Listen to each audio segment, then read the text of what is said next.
Hola, ¿qué tal? Yo soy Jorge Montanari, profesor de química aquí en la UNAUR, y en esta clase vamos a ver la segunda parte de la unidad 2 que trata sobre estructura electrónica y propiedades periódicas. Vamos a trabajar más sobre propiedades periódicas en este caso, pero repasando habíamos ya llegado a ver en la clase anterior cómo estaban distribuidos los electrones en un átomo y que estos se encontraban en esas regiones del espacio donde era más alta la probabilidad de encontrarlos, que eran los que llamábamos orbitales.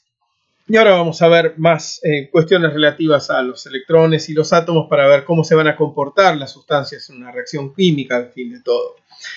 Aparece la teoría atómica de Bohr, que empieza a incluir el tema de la mecánica cuántica. Antes, las teorías anteriores pensaban a los átomos con electrones girando en órbitas fijas, circulares, pero eso no explicaba la estabilidad del átomo, porque los electrones no se precipitaban hacia el núcleo. Entonces, bueno, Bohr, incorporando estos elementos de la mecánica cuántica, digamos que dice que los electrones pueden ocupar solo ciertas órbitas específicas que tienen valores muy precisos de energías que se dice que están cuantizadas, porque no pueden tener cualquier valor, sino unos valores fijos. Y entonces va a haber emisión de energía cuando los átomos salten de nivel, se muevan de un nivel a otro.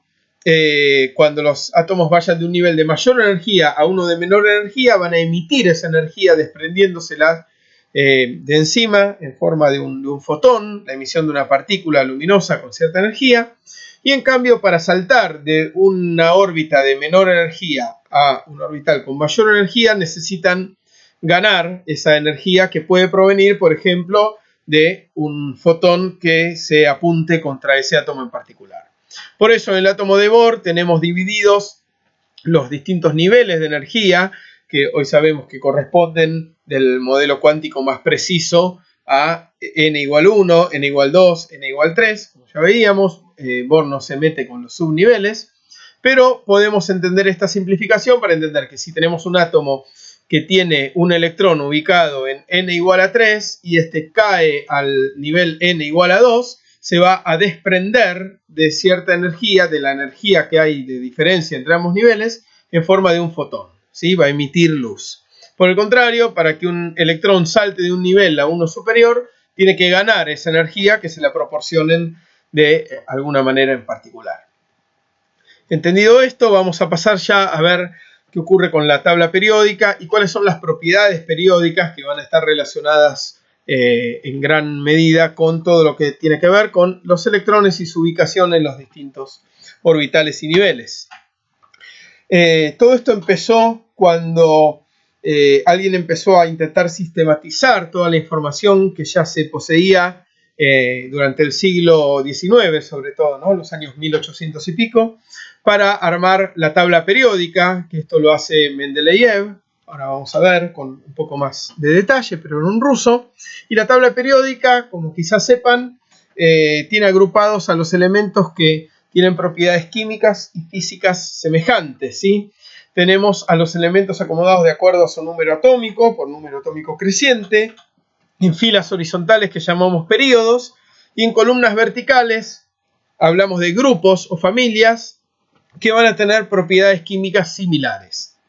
Así es que Mendeleev, que es este buen hombre que estaba acá, dijo en su momento, cuando publica su primera tabla periódica en 1867, empecé a mirar en detalle y anotar los elementos con sus pesos atómicos y sus propiedades típicas. Anoté cada uno en tarjetas separadas y pronto me di cuenta de que las propiedades de los elementos tienen una dependencia periódica con sus pesos atómicos. ¿Qué quiere decir una dependencia periódica? Que cada tanto se repiten, ¿sí? Él iba ubicando los elementos de distinto peso atómico creciente en distintas tarjetas y se fijaba, bueno, a ver, acá siempre cuando tengo un gas inerte, como en este caso veía con el helio, el elemento que le sigue en peso atómico es un metal reactivo y blando. Después me encuentro lo mismo, llego al neón, es un gas inerte, el elemento que le sigue en peso atómico es el sodio, es otra vez un material reactivo y blando. Pasa lo mismo entre el argón, que es otro gas inerte, y el potasio, que es otro metal reactivo y blando, ¿sí? Entonces se encontró esa periodicidad, ¿sí? Cosas que se repiten. Así publicó su primera tabla, y hoy en día esta es la tabla que tenemos y que conocemos. donde están, como bien decíamos, los distintos períodos en líneas horizontales y los grupos, que son las columnas verticales. Podemos ver que los elementos se van a dividir, por ejemplo, en tres categorías, que son los metales, los no metales, y llamamos metaloides a aquellos elementos que están en la frontera entre metales y no metales, que van a tener propiedades mixtas, ¿sí? De izquierda a derecha, en cualquier periodo, las propiedades químicas y físicas van a cambiar gradualmente, desde los que son metales, pasando por metaloides, hasta llegar a los no metales. Entonces, yendo a la clasificación periódica, podemos dar algunas características de estos distintos tipos de elementos. Los metales son buenos conductores de la electricidad y el calor, como probablemente ya lo sepan sin tener que llegar a esta materia. Los no metales son en general malos conductores de electricidad y calor, y los metaloides tienen propiedades intermedias, ¿no?, entre metales y no metales. Los podemos llamar a las distintas familias de elementos por el número de su grupo, ¿sí? 1A, 5B, etc. Estos son los grupos 1, 2A, y estos son el 3, 4, 5, 6, 7A, que son los elementos llamados representativos, y en el medio están los grupos de los elementos de transición. Nosotros vamos a trabajar principalmente con los elementos representativos en química general. Vamos a ver algunos de transición también, por supuesto, pero su estudio más detallado le ocurrirá cuando lleguen a química inorgánica, quienes de ustedes tengan esa materia luego. Entonces, en la tabla periódica podemos ver que están los metales de transición, como les decía, en el medio, los lantánidos y actínidos, que vienen a ubicarse todos entre estos elementos que están aquí. Harían como una tabla mucho más extendida en realidad, y son elementos llamados de transición interna. Pero principalmente nos vamos a fijar en los metales alcalinos, que son los del grupo 1, metales alcalino-térreos, grupo 2, y luego tenemos más elementos representativos en los grupos 3, 4, 5, 6 y 7. El 7 se llama grupo de los halógenos, que son los que le falta un electrón para completar su capa de valencia. Y por último tenemos a los gases nobles, también llamados gases inertes, que son elementos que muy difícilmente reaccionan, pero que existen algunos compuestos que forman, pero son rarezas, y que tienen su última capa de electrones completamente llena. El período representa cuántos niveles de energía tiene el átomo, es decir, cuántos orbitales está llenando, los orbitales de qué nivel, ¿sí? En el período 1 están llenando el nivel 1, los elementos del período 2 están llenando los niveles 2s y 2p, los del 3 los 3s y 3p, y así sucesivamente. En el medio recuerden que aparecen los elementos de transición que llenan los orbitales de tipo D, y los de transición interna que llenan los orbitales de tipo F. Pero ya rápidamente podemos entender que si vemos un elemento representativo del nivel 5, esto quiere decir que sus electrones de valencia van a estar ubicados en los niveles 5s y 5p. Viendo las propiedades físicas y químicas de los distintos elementos, podemos decir que las propiedades físicas relacionadas al núcleo y a su estructura. Entre los metales podemos decir, como señalamos antes, que son buenos conductores de electricidad y calor. La mayoría son sólidos a temperatura ambiente, aunque está el mercurio, que como saben es líquido, es el que llevaban los viejos termómetros. Algunos metales poseen propiedades magnéticas, ¿sí? Por otro lado, hay no metales, que podemos decir que sus propiedades son que la mayoría son gases a temperatura ambiente, aunque algunos son sólidos, como el carbono, el yodo o el azufre, y también tenemos elementos líquidos como el bromo. Los no metales en general no son buenos conductores del calor y de la electricidad, salvo algunas formas especiales de los mismos, pero a este nivel al que estamos tratando la materia no nos interesa meternos a tal profundidad. Los metaloides tienen un carácter intermedio. El silicio es el elemento más común de los metaloides y la mayoría son sólidos a temperatura ambiente y son muy importantes como semiconductores. Yendo a las propiedades químicas de los distintos elementos, son las que están relacionadas con el número de electrones que tienen en la configuración electrónica externa, ¿no? Es decir, en su capa de valencia. De los metales podemos ver que tienen 1, 2 o 3 electrones en su última capa y van a tender a perder estos electrones para formar cationes. Generalmente se van a combinar con elementos no metálicos, ¿sí? Los no metales, por el contrario, tienen 4, 5, 6 o 7 electrones en la última capa. Suelen ganar electrones para así formar aniones, tendiendo a completar, ¿no?, esa capa, completando sus octetos. Y se van a combinar sobre todo con metales, formando sales, o con otros no metales, o con hidrógeno también. Los metaloides tienen 3 o más electrones en su última capa y pueden reaccionar tanto con metales como con no metales. Ahora lo que vamos a ver durante el resto de la clase son las propiedades periódicas de los elementos. Estas se relacionan con su posición en la tabla periódica, es decir, con su número atómico, Z, y son muy importantes para comprender el tipo de enlaces que van a poder hacer en los compuestos simples, y también muy útiles para predecir el comportamiento químico que van a tener. Vamos a hablar principalmente de 3 propiedades periódicas, que son el radio atómico y también el radio iónico, por otro lado la energía de ionización y por otro lado la afinidad electrónica.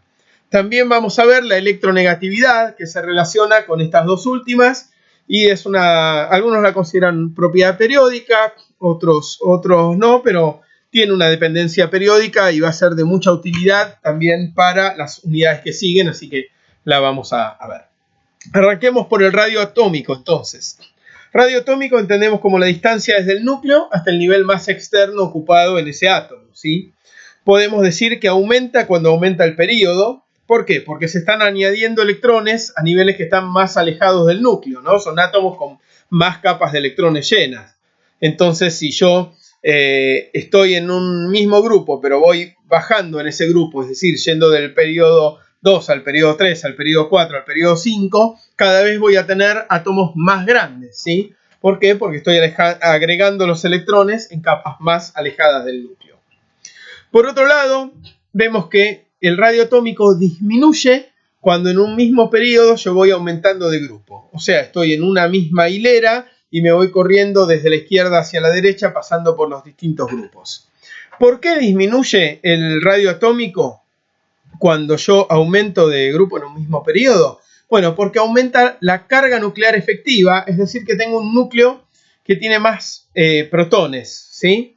La carga nuclear efectiva es la carga detectada por un electrón cuando se toman en cuenta la carga nuclear real, Z, o sea, la cantidad de protones que yo tengo en el núcleo que están atrayendo esos electrones, pero si también tengo en cuenta los efectos repulsivos de apantallamiento sobre los demás electrones, ¿sí?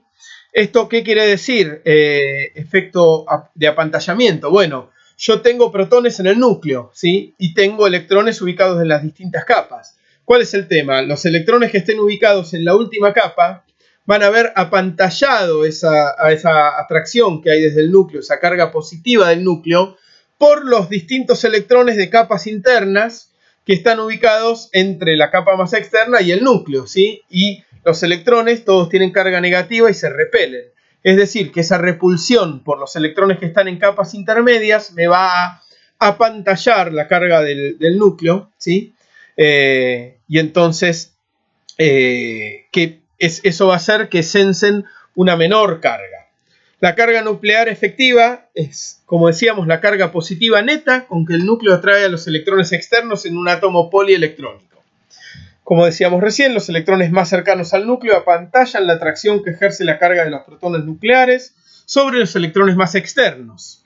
Entonces estos son atraídos al núcleo debido a su carga positiva, pero a la vez repelidos por los electrones internos. Por eso la carga nuclear efectiva va a ser Z, que es el número atómico, menos S, que vamos a llamar S a ese apantallamiento producido por los electrones que están en el medio, ¿sí?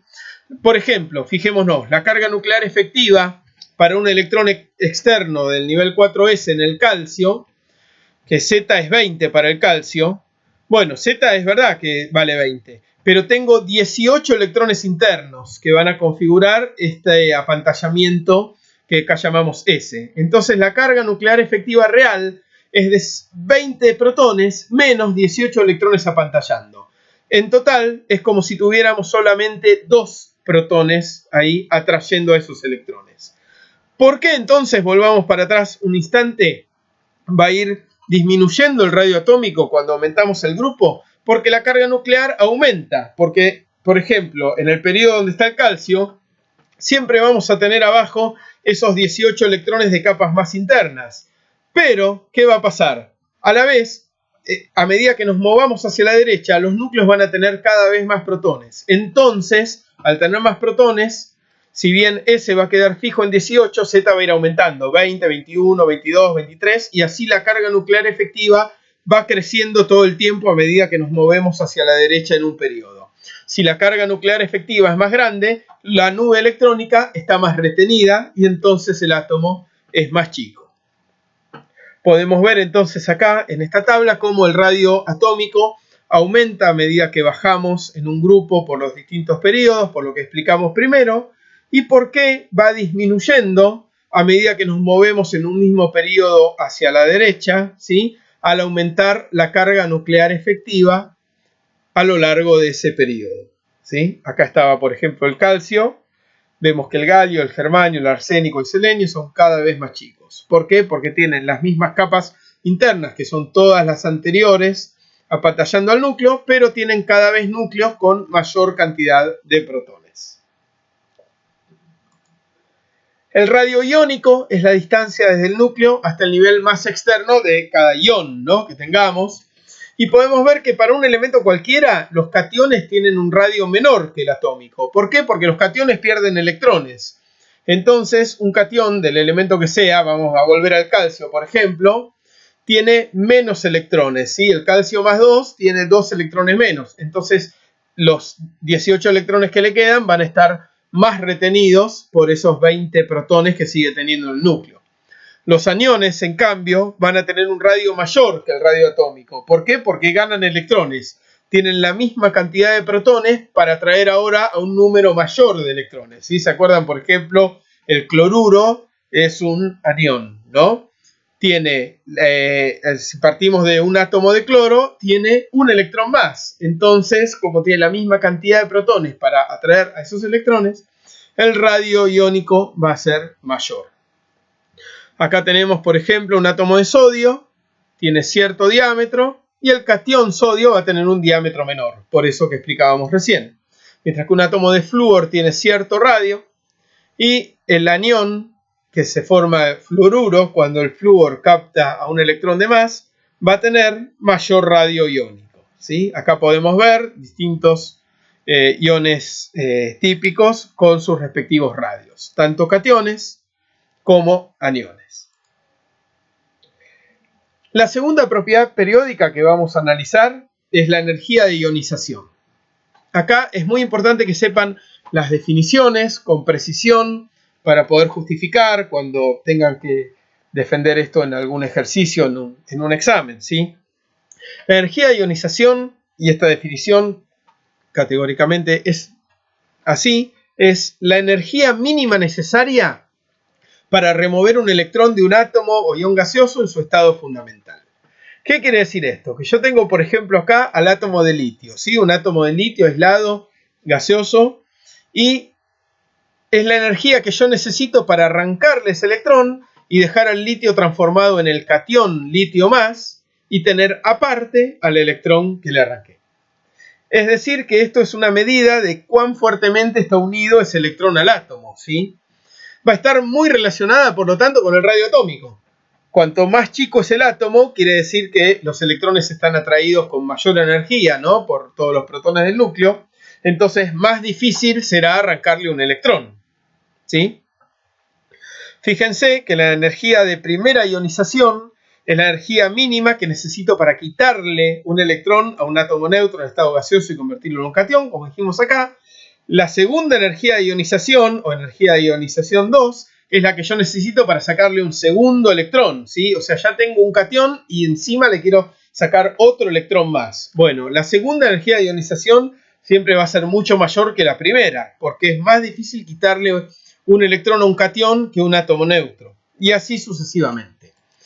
Podemos ver entonces acá en esta tabla que las energías de ionización van aumentando conforme los átomos son cada vez más chicos. ¿Se acuerdan que cuando íbamos hacia la derecha, recorriendo un periodo, los átomos tenían menor tamaño, y también podemos ver que las energías de ionización van siendo más chicas cuanto más bajamos en un grupo, porque los átomos son más grandes, ¿no? Entonces, cuanto más chico es el átomo, más difícil va a ser arrancarle un electrón. Por eso tenemos al helio, al neón y al flúor como los átomos a los cuales es más difícil de todos quitarles un electrón, y por el contrario al cesio, al bario, al rubidio como átomos a los que va a ser bastante fácil arrancarles electrón y por lo tanto tienen baja energía de ionización, ¿sí?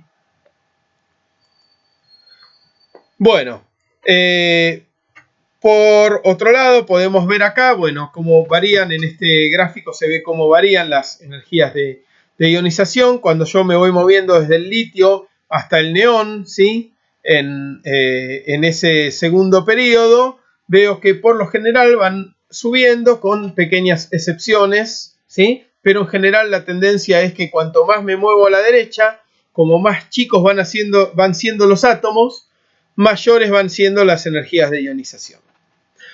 La tercera propiedad que vamos a analizar es la propiedad periódica llamada afinidad electrónica, ¿sí? Esta tiene también una definición precisa que para esto vamos a tomarla del libro de Brown, que es uno de los que está puesto como bibliografía recomendada, obligatoria, y que les estamos alcanzando también junto con esta clase. La afinidad electrónica es el cambio de energía que ocurre cuando se le agrega un electrón a un átomo neutro en estado de gas. ¿Sí? ¿Qué quiere decir esto? Yo tengo un átomo aislado, por ejemplo este flúor gaseoso, y tengo separadamente un electrón. Bueno, cuando este flúor capte a este electrón para transformarse en el anión llamado fluoruro, fluoro menos, la diferencia de energía que hay entre este estado al final y antes, cuando todavía no había captado el electrón, esa es la afinidad electrónica. Vamos a decir entonces que cuanto más negativa sea la afinidad electrónica de un elemento, es mayor la afinidad de dicho elemento para aceptar un electrón. ¿Por qué? Porque al aceptarlo queda con una energía más baja, se vuelve más estable, ¿sí? Saben que el flúor solo tiene 7 electrones en la última capa, por eso es que tiende a estar como molécula diatómica, como flúor 2. Si yo tuviera un átomo aislado de flúor es muy inestable y reactivo, pero si capta un electrón se convierte en el anión fluoruro, que tiene 8 electrones en su capa más externa. Y eso, como vamos a ver más adelante, le da mucha estabilidad, porque todos los átomos van a tender a parecerse al gas noble más próximo en la tabla, ¿sí? Es decir, al que tiene completo todo el nivel que está llenando, ¿sí? Es decir que, como el flúor, cuando se convierte en fluoruro, baja mucho la energía porque se vuelve más estable, tiene un valor de energía de afinidad, una afinidad electrónica, perdón, muy negativa, ¿sí? Eso quiere decir que es muy afín por captar un electrón. La energía de ionización y la afinidad electrónica varían de modo similar a lo largo de la tabla, pero con bastantes excepciones, la verdad, ¿sí? Lo que vamos a decir de afinidad electrónica, para que quede claro dónde va a estar más claro esto. Por ejemplo, todos los halógenos del grupo 7 van a tener energías de afinidades electrónicas muy bajas. Quiere decir que los estabiliza mucho ganar un electrón. Van a ser de orden todos con números negativos. En cambio, los elementos que están ubicados en el grupo 8, o sea, los gases nobles, fíjense que ya tienen su capa completa, no les va a favorecer energéticamente ganar un electrón más. Fijémonos acá, por ejemplo, es donde está el neón, ¿sí? Que es uno de los gases nobles. Si el neón capta un electrón más, tiene que habilitar ya su tercer nivel para colocar ese electrón, porque tiene el nivel 2 lleno. Entonces, la afinidad electrónica va a tener un valor muy alto, muy positivo. Quiere decir que se desestabiliza mucho ese átomo si le hacemos ganar un electrón. Es decir, que no va a tener afinidad por ganar un electrón, ¿sí? ¿Qué va a pasar también cuando nosotros vemos los elementos del grupo 1 o del grupo 2? ¿Se acuerdan que tienden más bien a perder electrones más que a ganarlos, ¿sí? Lo vamos a ver esto de modo conceptual, no van a tener que hacer cálculos ni de energía de ionización ni de afinidad electrónica en este seminario. Decíamos que también íbamos a hablar de la electronegatividad, que puede ser considerada como otra propiedad periódica más, es una medida muy útil. El tema es que no tiene una definición por sí sola, pensando en un átomo aislado, sino que es una medida de modo relativo, comparando a un átomo con otro, ¿sí? La electronegatividad mide de modo relativo la tendencia de un átomo a atraer los electrones de otro átomo cuando están químicamente combinados formando una molécula, ¿sí? ¿Y qué es? Es consecuencia de la energía de ionización y de la afinidad electrónica. ¿Está bien? ¿Por qué? Porque si un átomo tiene una gran tendencia a atraer electrones, que es los que son muy electronegativos, ¿sí? Son los no metales, los que están más arriba y a la derecha en la tabla. ¿Por qué? Pensemos, por ejemplo, el flúor. El flúor dijimos recién que tenía una gran afinidad electrónica, o sea que tenía una afinidad electrónica muy negativa, lo estabilizaba mucho ganar un electrón, ¿sí? Y a la vez tiene una energía de ionización muy pero muy alta, o sea, va a tender muy poco a perder electrones, va a haber que darle una energía muy pero muy grande para poder arrancarle un electrón, porque se acuerdan que el flúor era un átomo muy pero muy chico, tenía muy retenida su nube electrónica. Eso va a hacer que tenga una alta electronegatividad como consecuencia de esas dos propiedades, ¿sí? O sea, va a tender más que a ceder electrones, a atraerlos hacia sí. Si por el contrario la tendencia de un átomo es a perder electrones, se dice que es muy electropositivo o muy poco electronegativo. Y este es el caso de los metales, ¿sí? Que se acuerdan que tienen energías de ionización bastante bajas, o sea, no necesito mucha energía. Con entregarle un poquito ya le puedo arrancar ese electrón porque quieren sacarse electrones de encima, ¿sí? Para convertirse en cationes y llegar a la configuración estable de gas noble del nivel anterior, ¿no? Que tenga cada uno. Es decir que los átomos que sean cuanto más grandes y más energía de ionización más baja tengan y que sean menos afines por ganar electrones, esos van a tener todos electronegatividades muy chicas. Por el contrario, los átomos que sean bastante chicos, a los cuales sea muy difícil quitarle un electrón y que en cambio les resulte energéticamente muy favorable ganar electrones, van a tener una gran tendencia a atraer electrones hacia sí y van a ser los de mayores electronegatividades. Resumiendo entonces las propiedades periódicas, podemos decir que hacia la derecha aumenta la energía de ionización, la electronegatividad y la afinidad electrónica, ¿sí? Es decir, que son cada vez más afines por ganar electrones, aunque el signo sea negativo, podemos entender, ¿sí? Que los halógenos los estabiliza muchísimo ganar un electrón. Y hacia la derecha también va disminuyendo el radio atómico y el radio iónico.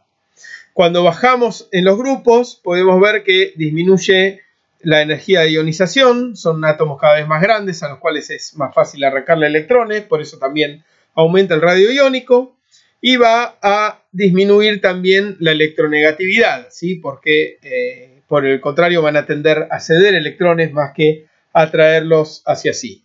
Recuerden igual que tratamos de poder justificar, ¿sí? Las propiedades periódicas en función de todo lo que aprendimos anteriormente y no únicamente como decir, bueno, porque está más abajo. No, bueno, tiene menor energía de ionización un elemento que está más abajo del otro, no por estar más abajo en sí, sino porque va a tener un radio atómico mayor y entonces los electrones van a estar ubicados más lejos del núcleo, menos atraídos por los protones, etc. Tratemos de poder explicar así cuando estemos justificando estos ejercicios.